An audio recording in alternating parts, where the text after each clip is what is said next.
দীর্ঘ প্রায় 18 বছর পর স্বরাষ্ট্র মন্ত্রণালয়ের সাবেক স্বরাষ্ট্র প্রতিমন্ত্রী ও বিএনপি নেতা লুৎফুজ্জামান বাবর এই খবরে মন্ত্রণালয়ের করিডোরে ভিড় করেন গণমাধ্যম কর্মীরা। টানা 2 ঘণ্টা স্বরাষ্ট্র উপদেষ্টার কক্ষে চলে বৈঠক। জানা গেছে, এ সময়ে উপদেষ্টার সঙ্গে উপস্থিত ছিলেন আইজিপি বাহারুল আলম, সচিব নাসিমুল গনি ও তারেক রহমানের নিরাপত্তা উপদেষ্টা।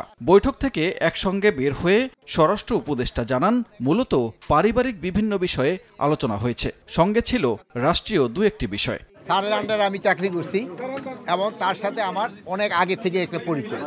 আজকে এখানে একটা সৌজন্য সাক্ষাৎকার ছিল, আমাকে পারিবারিক লেভেল, অন্যান্য লেভেল এগুলি আমরা আলোচনা করছি। শুধুই কি পারিবারিক বিষয় নিয়েই সীমাবদ্ধ ছিল 2 ঘণ্টার আলোচনা?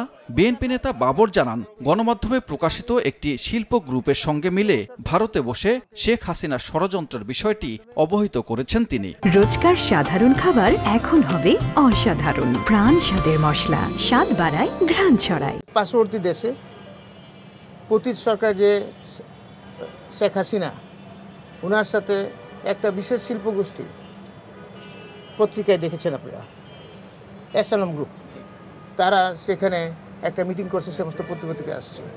সেটা মিটিংয়ের উদ্দেশ্য ছিল বাংলাদেশের নির্বাচন বানচাল করা, নির্বাচনের বিভিন্ন সহিংস ঘটনা ঘটানো। এটা তো একটা উদ্বিগ্ন জায়গা। সাংবাদিকদের প্রশ্ন ছিল, তারেক রহমানের দেশে ফেরার বিষয়ে কোনো আলোচনা হয়েছে কিনা। জবাবে বাবর জানান, আলোচনা হয়েছে, শিগগিরই দেশে ফিরবেন তিনি।